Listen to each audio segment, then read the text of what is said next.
CMF Phone 1, Oppo Reno 12 Pro. Two of these phones sports the Dimensity 7300 and ang kanyang presyo is halfway, I mean double, 17,500 and this is 35,000 pesos. Sino nga ba dapat mong piliin with the same chipset? Palabang kaya ang kanyang camera? Malalaman natin after this quick intro.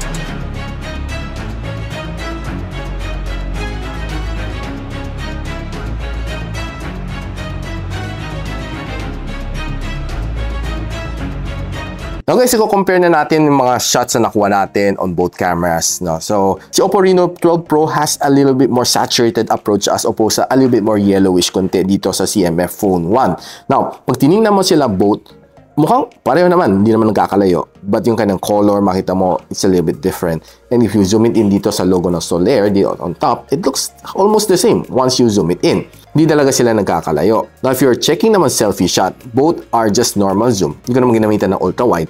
And both shots looks good, sharp, and honestly, it's hard to tell na except na siguro medyo iba yung kanyang color resolution. Medyo mas, a little bit more warmer approach ni CMF as opposed dito sa a little bit more sharper and brighter approach dito sa Oppo Reno. Now, if you're looking naman dito sa dalawang shot na ito, it looks almost the same, but if you zoom it 2 times, but if you're looking doon sa signage niya, doon sa words, sa Solar Drive and locks, it seems to me a little bit more sharper pa konti dito sa CMF, based sa point of view ko. Now, if you're looking at this photo, it seems to me na parang mas malinaw pa konti dito sa CMF, yung building sa likod. And if you zoom it in, dito sa mga puno na to, it's both are softened and medyo mas saturated talaga makita mo dito sa Reno 12 Pro. Now, on both of this shot, makita mo na talaga mas saturated na approach dito kay Reno. And honestly, I could hardly tell, no? Kasi maganda naman ang pagkakuha dito sa mga water droplets niya. And pareho naman sharp silang pareho. And it's a bit of a tie for me, except na medyo mas natural ang colors dito kay CMF. Na pagdating naman sa on both of these shots, I would say na equally nice. It's hard for me to distinguish them. Pag if tinignan mo mabuti konti dito sa building niya, yung sa mga linya, no, parang medyo mas sharper konti pa dito kay CMF. Now, looking at both of this shot, honestly, it's a bit of a hard to tell. But I'm gearing toward dito kay CMF dahil medyo yung warmer color niya fits really nice dito sa mga food photography, no? Honestly, it's a more of parang it's a good debate naman.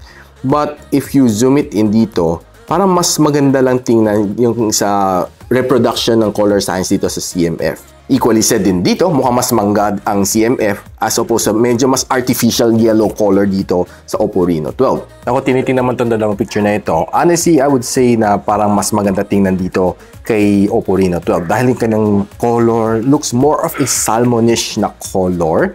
Yung mas desired color ng isang salmon. But to be honest with you, the more natural looks come dito sa CMF by Nothing. Na pagdating naman dito sa salad shot, parang maputi sobra dito sa Reno 12 Pro.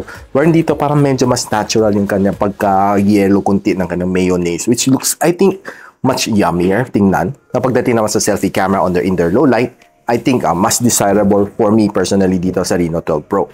And dito, looks equally nice, except that siguro medyo mas darker kunti dito sa CMF. Now, pag tinignan naman itong dalawang video na ito side by side, di hamak na parang medyo mas yellowish talaga konti dito sa CMF by Nothing. Now, dito mas clear siya, mas matingkad.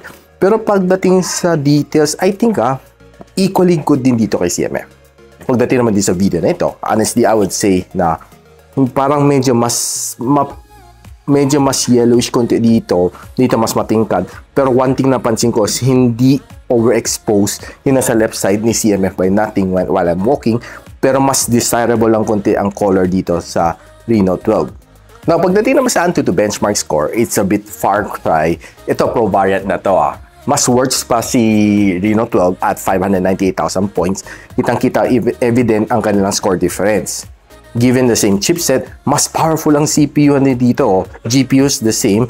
Memory, medyo mas lamang dito si Reno 12. Pero sa UX, mas lamang dito si CMF. Now, if you are looking at sa kanyang Wildlife Extreme, almost the same kasi same naman chipset. Now, looking at benchmark scores dito sa Geekbench, dito medyo far cry ang kanilang score. Parang medyo mas optimized dito sa CMF. Even dito sa Geekbench, even dito sa GPU, hindi naman kalayuan. Pero it still score better si CMF. Now, pagdating naman sa thermals, hindi naman nagkakalayo. Pero mas maganda lang kundi si Reno 12 Pro at 81% ang kanyang throttling. Honestly, pagdating naman sa gaming, hindi ko na-feel masyado, no? Pero I think better konti si CMF pagdating sa Firelight 84 sa kanyang performance. But overall, hindi masyadong kakalayo pagdating sa gaming performance.